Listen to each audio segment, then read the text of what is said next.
pas utiliser.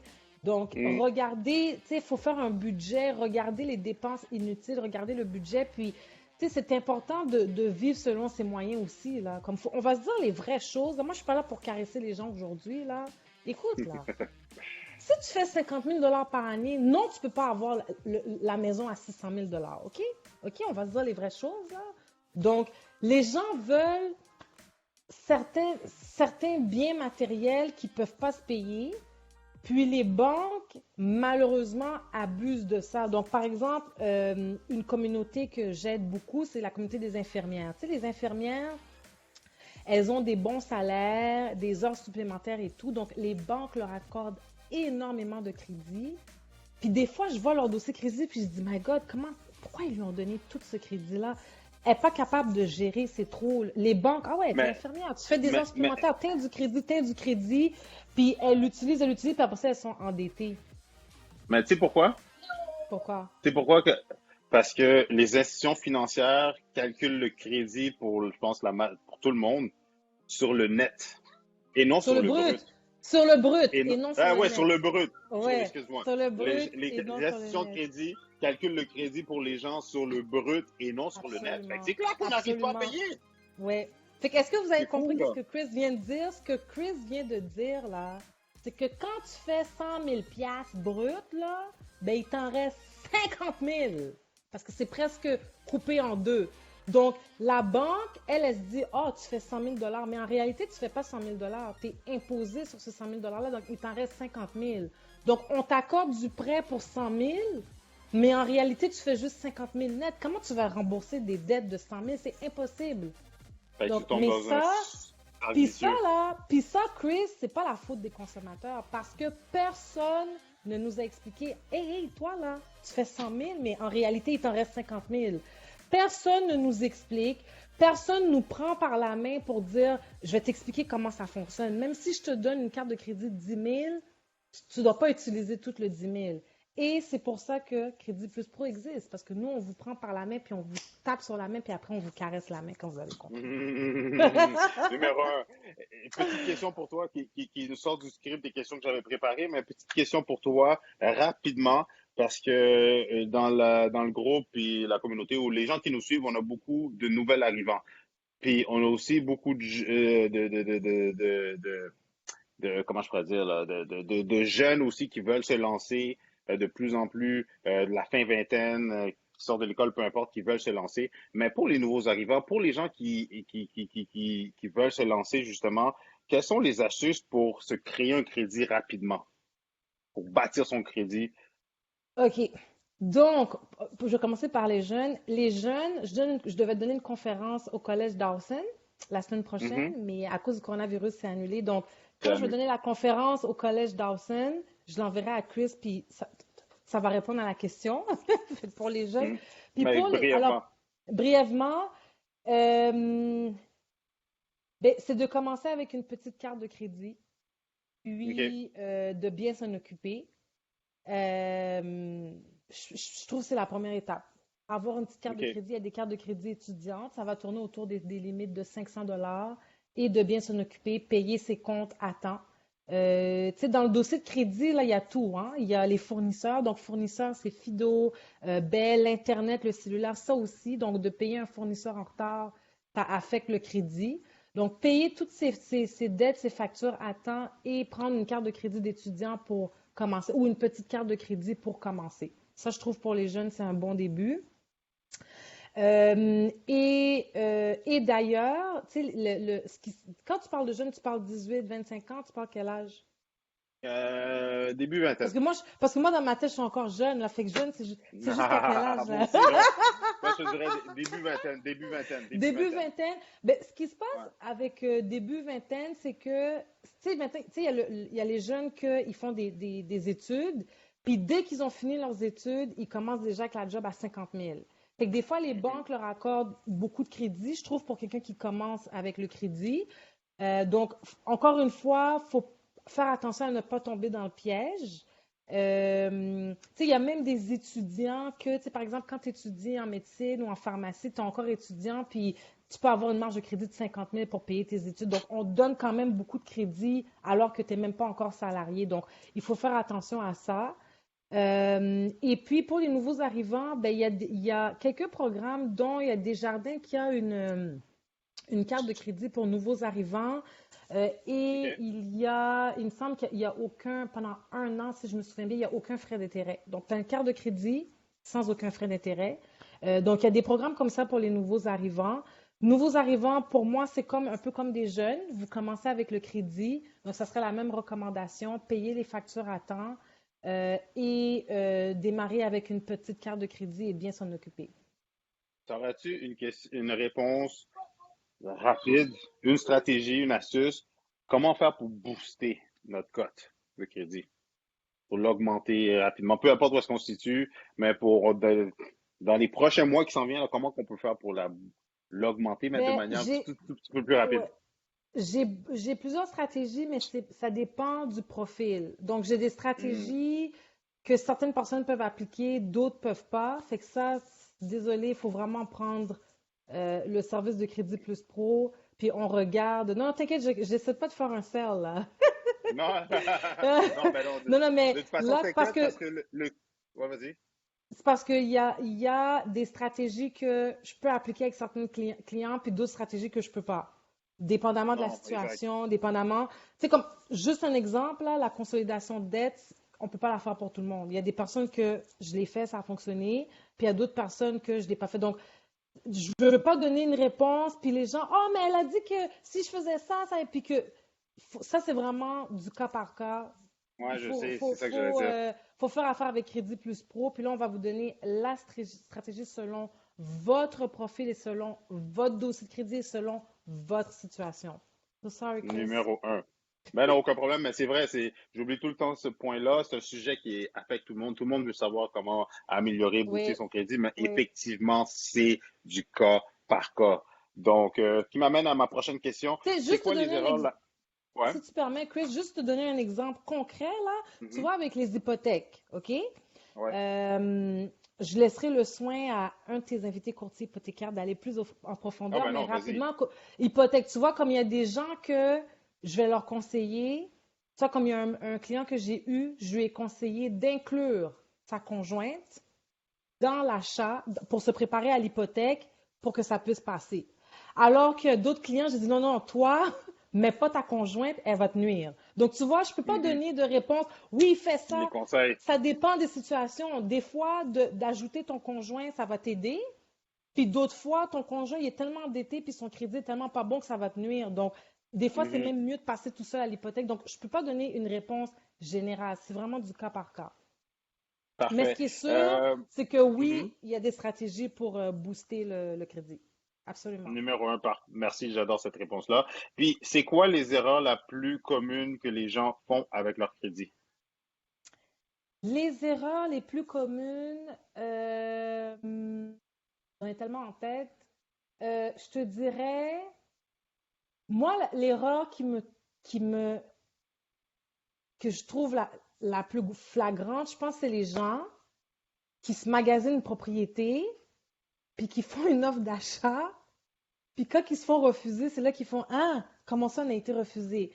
Tu magasines le plus gros achat de ta vie, et on s'entend là, une maison à Montréal, là, hein, Chris, à 300 000, t'as une dompe là, comme Mhm. donc les maisons à Montréal sont rendues tellement chères, anyway. Donc tu te magasines une maison, tu veux demander à la banque un prêt de 300, 400 000, puis t'as même pas sorti ton crédit, t'as même pas regardé c'était quoi ta situation. Ça, je trouve. Puis quand tu te fais refuser, t'es abasourdi. Ça, je dirais, c'est la plus grosse erreur. Et Chris, tu pourras en témoigner, il y a des gens qui font ça, hein, qui disent, ouais, là, Oui. Chris, je veux une maison. Puis toi, tu leur trouves là, le bijou qu'ils t'ont demandé, puis ça passe pas au financement, puis ils sont comme surpris. J'imagine que ça t'arrive. Très souvent. Ou toi, tu dis aux gens, si t'es pas préqualifié. Moi, si j'étais courtier immobilier, là, Non, non, moi, je dirais, de toute façon, je dirais aux gens, avec si le t'es pas marché, préqualifié, don't call me. Donc, ah non, mais de toute appelle-moi quand façon, quand t'as avec, l'argent. avec le marché d'aujourd'hui, le 31 mars, à l'aube du 1er avril, Mhm. malgré le COVID-19 et même après le COVID-19, on était dans un marché d'acheteurs avant le shutdown, un marché de vendeurs, excusez-moi, et on va l'être encore. Pourquoi? Puis pourquoi qu'on est Mhm, dans un marché de vendeurs? C'est parce qu'il y a un manque d'inventaire. Fait que s'il y a un mhm, manque d'inventaire, puis on est dans un marché de vendeurs, ça veut dire que pour une propriété à vendre, il y a une dizaine d'acheteurs qui veulent la même mhm, propriété. mhm, Donc, il fait en sorte que si tu veux avoir mettre toutes les chances de ton côté pour t'assurer d'avoir une propriété, il faut que tu aies même pas une préqualification. Une préqualification, entre moi et toi, puis le monde qui nous écoute, ça vaut qu'est-ce que ça vaut? Ça vaut pas grand-chose. C'est juste que vous avez parlé avec un spécialiste hypothécaire, un courtier hypothécaire, puis vous a pris quelques informations et puis vous a dit, OK, ben, j'évalue que tu peux acheter pour tel montant. mhm, What? Avec qu'est-ce que je travaille, avec les acheteurs que je travaille pour être sûr de mettre toutes les chances de notre côté pour avoir une propriété, je les envoie aller chercher une préautorisation. Ça, c'est quoi? C'est mhm, qu'ils ont soumis tous les documents mhm, nécessaires pour l'approbation d'un prêt hypothécaire au courtier, au spécialiste hypothécaire. Ce mhm, spécialiste-là le soumet à la banque et la banque leur sort une mhm, préautorisation jusqu'à X montant. Mais mhm, ça veut mhm, dire aussi que ça, ça, ça vaut son pesant d'or. Ça, oui, mhm. une fois qu'on va trouver une propriété avec une promesse d'achat, boum, le dossier va être approuvé rapidement et c'est quasiment garanti qu'il va être approuvé. Donc, Mhm, c'est avec ça que je fonctionne, comme que tu viens de dire. Oui, non, c'est mhm. impératif. Il vous faut une préautorisation. Et Merci. d'ailleurs, je trouve que, parenthèse en passant, Chris, pendant le Mhm. coronavirus, là, je suis en train de refinancer une propriété puis je viens de faire une offre d'achat sur un plex, en passant. Moi, j'arrête Même jamais. chose, Corona, même chose what? pour moi. Moi, j'arrête jamais, là. Ça m'arrête pas. Fait que, oui, effectivement, c'est encore un monde d'acheteurs. Et j'ai beaucoup aimé ce que tu as dit. Moi, je trouve que quand tu as la préautorisation, c'est même un outil de négociation. Je te dis n'importe quoi, Merci. là. Tu es Merci. préqualifié pour 350 000. Puis le vendeur, là, il veut 379 000. Tu peux dire, regarde, je la veux, la maison, regarde ma preuve, je peux juste aller jusqu'à ce montant-là. Ça peut même être un outil pour négocier. Ça ne veut pas dire qu'il va dire Exact. oui.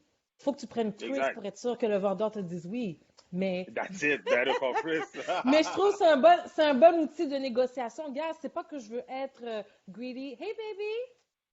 C'est pas que je veux être greedy, mais ça peut être un outil de négociation. Regarde, c'est pour ça que je te fais une offre à ce prix-là, je suis préqualifiée pour ce montant-là. Hmm. Est-ce qu'il Yes. se rappelle de moi? Yes, you could go take it.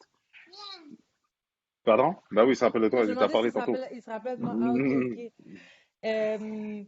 Ouais. De quoi on parlait? Ouais, fait que c'est ça, fait que de préautorisation, mais juste, puis Oui, on va oui, fermer la parenthèse avec ça, oui. mais puis en plus, la préqualification versus la préautorisation, c'est justement, tu es préautorisé jusqu'à tel montant et ça Mhm, vient avec une certification de mhm, préautorisation hypothécaire, qui veut dire mhm, qu'avec ça, là, tout ce qui manque au dossier, c'est une promesse d'achat acceptée. mhm. Voilà, Versus la voilà. préautorisation, c'est avec juste Mhm, l'information, mais il n'a pas récolté les documents. Donc, mhm, puis comme tu viens de le dire aussi, moi, c'est la même chose. Je continue à faire des présentations vidéo, justement, avec des acheteurs qui veulent acheter. Je les envoie se faire préqualifier. Ça, c'est un service que malgré le coronavirus, tout peut se mhm, faire en ligne pour aller mhm. chercher votre préautorisation ou pour aller chercher qu'est-ce qui vous manque. Mais avant même qu'est-ce qui vous manque, il faut contacter Crédit Pro Plus, Crédit Plus Pro, pour Ouais, justement pour ceux qui veulent s'assurer de optimiser leur dossier de crédit pour ouais, pouvoir avant aller de chercher leur passer. Ouais. préautorisation. Oui. Puis tu sais, Chris aussi, comme tu l'as dit, c'est un marché de vendeurs. Ben, moi, personnellement, j'ai remarqué une différence. Quand je fais une offre d'achat sur un Plex puis qu'il y a plusieurs personnes, le fait que je suis déjà préautorisée pour un certain montant, ben, tout de suite, OK, elle a déjà l'argent, elle. Tu comprends? Comme Mhm. on te prend au sérieux, puis, tu sais, tu l'as dit, c'est un marché de vendeurs. Un marché de vendeurs, ça veut dire que là, c'est les vendeurs qui décident, là. C'est les vendeurs qui mènent la Ils ont danse. le gros Donc, bout toi, du quand tu bâton, exactement. as un acheteur, tu es comme, mon Dieu, s'il vous plaît, faites qu'il accepte. Donc, tu sais, mets toutes les chances de ton côté, prépare-toi. Tu sais, surtout si tu achètes une propriété à revenu, là, hey, tu vas être propriétaire, tu vas avoir des locataires à gérer, il faut être organisé, il faut être prêt. Donc, Tout si à tu me fait. demandais c'était quoi les plus grandes erreurs, ça, c'est une erreur que Ouais, j'ai vue une deuxième erreur. souvent. Puis, tu sais, c'est quoi qu'est-ce qui est triste, qu'est-ce que les gens font, que je trouve vraiment triste, quand la banque leur dit non, ils ont déjà fait l'offre d'achat, ils veulent la maison, là, ils sont prêts à signer un pacte avec le diable, là. Comme, ah ouais, la banque m'a dit non, ben je vais aller prendre un prêteur privé qui va me le faire à, je sais pas moi, 10, 15, 20%. Tu sais, c'est triste, là. Comme c'est toutes des choses qui peuvent être évitées. prépare ton crédit avant d'acheter. Tu sais, Exact. voilà. Et Une troisième erreur. Ouais, je deuxième. t'en ai donné une. Deuxième erreur, je te dirais, les enquêtes de crédit. Les gens ne sont pas au courant qu'on sort leur dossier de crédit. Exemple concret que je vois tout le temps chez les clients de Crédit Plus Pro quand ils se magasinent une voiture. Ils vont chez Mazda, ils essayent l'auto. Oh, ouais, peut-être. Enquête de crédit. Ils ont sorti leur crédit. Après ça, ils vont chez Toyota, ils font la même chose. Après ça, ils vont chez Hyundai, ils font la même chose. Puis finalement, ils achètent une Honda.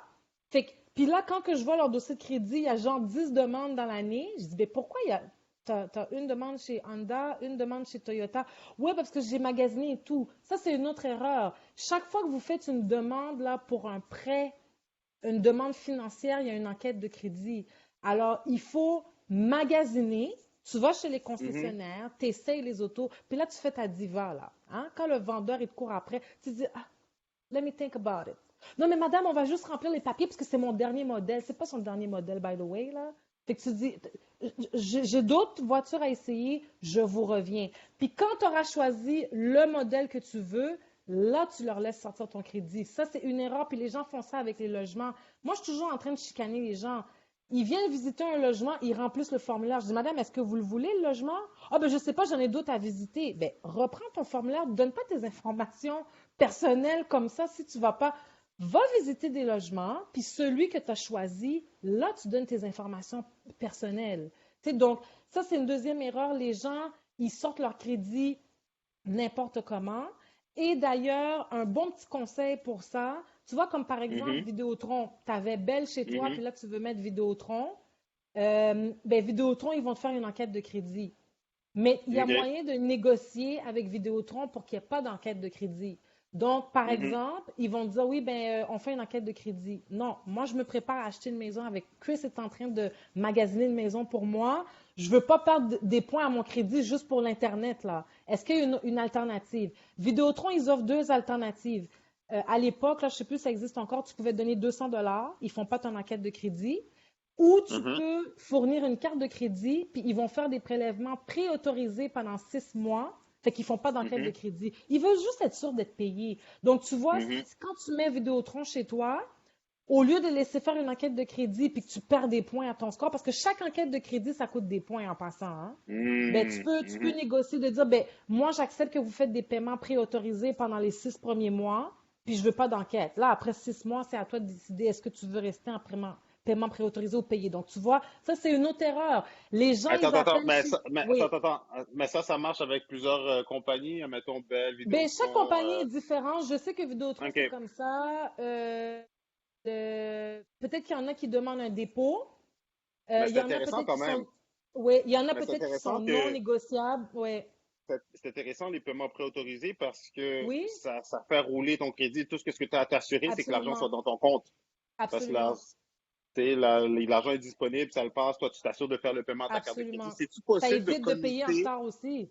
c'est-tu possible de connecter ta carte de crédit à ton compte bancaire, que ça prend le montant minimum Oui, dans ton compte bancaire comme oui, ça, tu n'as même plus à y penser, puis oui. ça roule ton Ça peut crédit. prendre, ça peut prendre soit un montant minimum, le montant minimum à chaque mois, ou ça peut prendre un montant fixe que tu as dépassé, que tu as décidé. Tu sais, par exemple, toi, tu sais que ta carte de crédit, le solde, c'est toujours autour de 200 dollars. Tu pourrais dire, OK, moi, je veux que vous preniez 300 dollars Dans à mon la compte. date du Peu solde. importe. Ça peut être le montant minimum ou ça peut être un montant que tu as choisi. Donc, oui, absolument, Ah, c'est possible de connecter tout ça. Donc, avec les fournisseurs, tu sais, à chaque fois que vous faites une demande, que vous magasinez pour quelque chose, assurance, cellulaire, Internet, voiture, euh, essayez toujours de trouver une alternative.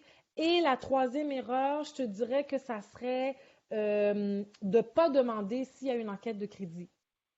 Il y en a beaucoup plus que vous pensez. Vous vous magasinez une assurance, hmm, voiture, il y a une enquête de crédit. Donc, effectivement. l'erreur, c'est que les gens ne demandent pas. Demandez-le, demandez-le. Fait, C'est vous qui devez vous aider vous-même. Il n'y a personne qui va fait vous aider. Qu'est-ce que tu veux dire, c'est que pendant notre magasinage, de Oui, s'assurer est-ce que vous faites une enquête de crédit? OK, non. oui, Oui, si vous en faites une, avant d'aller plus loin puis de faire votre enquête, Absolument, laissez-moi, je vais vous revenir. absolument. Puis quand tu trouves la Oui, bonne, celle que tu veux faire affaire, là, tu dis, OK, c'est beau, faites mon absolument. enquête de crédit. Exemple concret, les assurances. Ça, c'est encore une fois les choses que les gens ne savent pas. Parce que, idéalement, là, quand on magasine une Mhm, auto, moi, quand j'achète une nouvelle auto, j'appelle les assurances parce que des fois, tu peux avoir 50 dollars par mois de différence entre deux assurances. Donc, quand j'ai choisi mon auto, là, j'appelle les assurances, je dis, écoute, moi, je prévois acheter tel modèle de voiture, je prévois faire tant de kilométrage, combien ça me coûterait? Bien, les assurances, ils mhm, font une enquête de crédit pour te donner une réponse, mais ils sont capables de donner une réponse, une estimation. Tu sais, en sortant ton dossier de crédit, tu vas avoir le vrai montant. S'ils ne sortent pas ton dossier de crédit, tu n'auras pas le vrai montant, mais tu peux quand même avoir une idée. Donc, un exemple mhm. concret, le dernier véhicule que j'ai acheté, j'avais appelé, je ne m'en rappelle plus, là, je pense Banque nationale et Desjardins. Puis Desjardins, c'était 50 dollars de moins par mois. T'imagines? C'est une grosse différence, là. Dans leur tête, la Banque nationale, je pense qu'ils pensaient que j'achetais une Lamborghini, là, avec le prix qu'ils m'ont demandé, Mhm. mais bref. Donc, puis j'ai dit, vous êtes sûr, je suis une femme et tout, pas de réclamation, vous voulez tout ça? Ah oui, madame. En tout cas, bref. Donc, puis Banque nationale, ah, mais pour vous donner une vraie réponse, il faut sortir votre dossier de crédit. Non, tu ne sors pas mon dossier de crédit, tu es capable d'évaluer avec mon âge, j'ai pas de point de démérite, le véhicule, le nombre de kilomètres, tu es quand même capable de me donner une idée. Et j'ai fait ça avec Banque nationale et Desjardins, sans sortir mon dossier de crédit. Finalement, c'était Desjardins qui m'offrait, parce que j'ai d'autres produits avec eux, là, bref, ils m'offraient le meilleur prix. Et là, quand j'ai pris ma décision, j'ai dit, OK, là, sors mon dossier de crédit pour me donner le vrai montant. Donc, c'est possible de magasiner, même si les institutions vous disent, ah, ben, pour vous donner une réponse, il faut sortir votre dossier de crédit. C'est sûr que tu n'auras pas la vraie réponse à la scène près, mais ils sont quand même capables d'évaluer.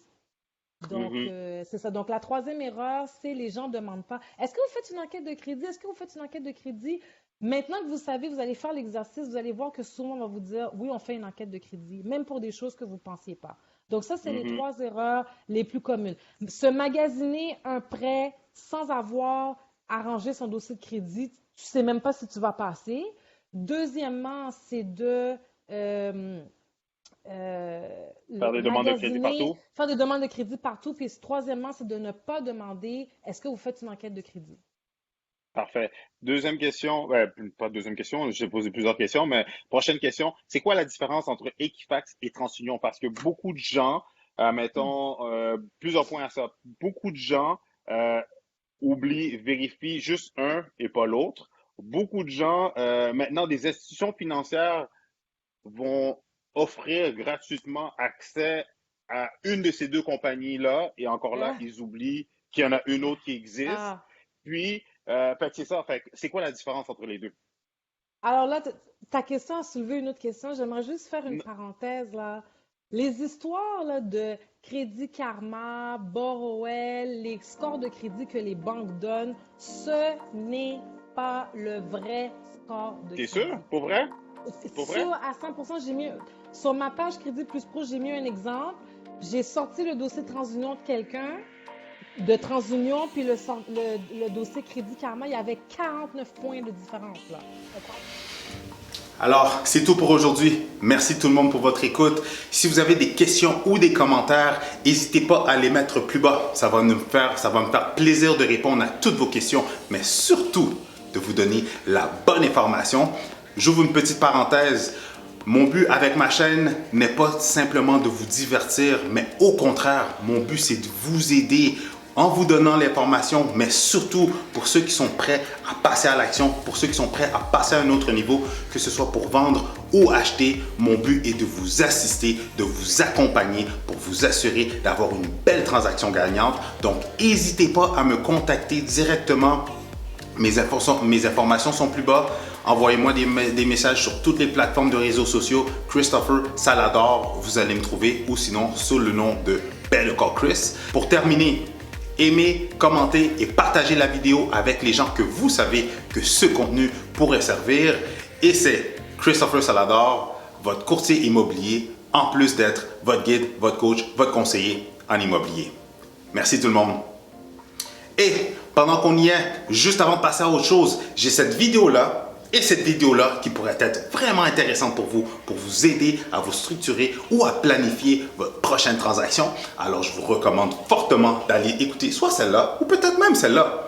De toute façon, Si vous avez des questions ou quoi que ce soit, better call Chris.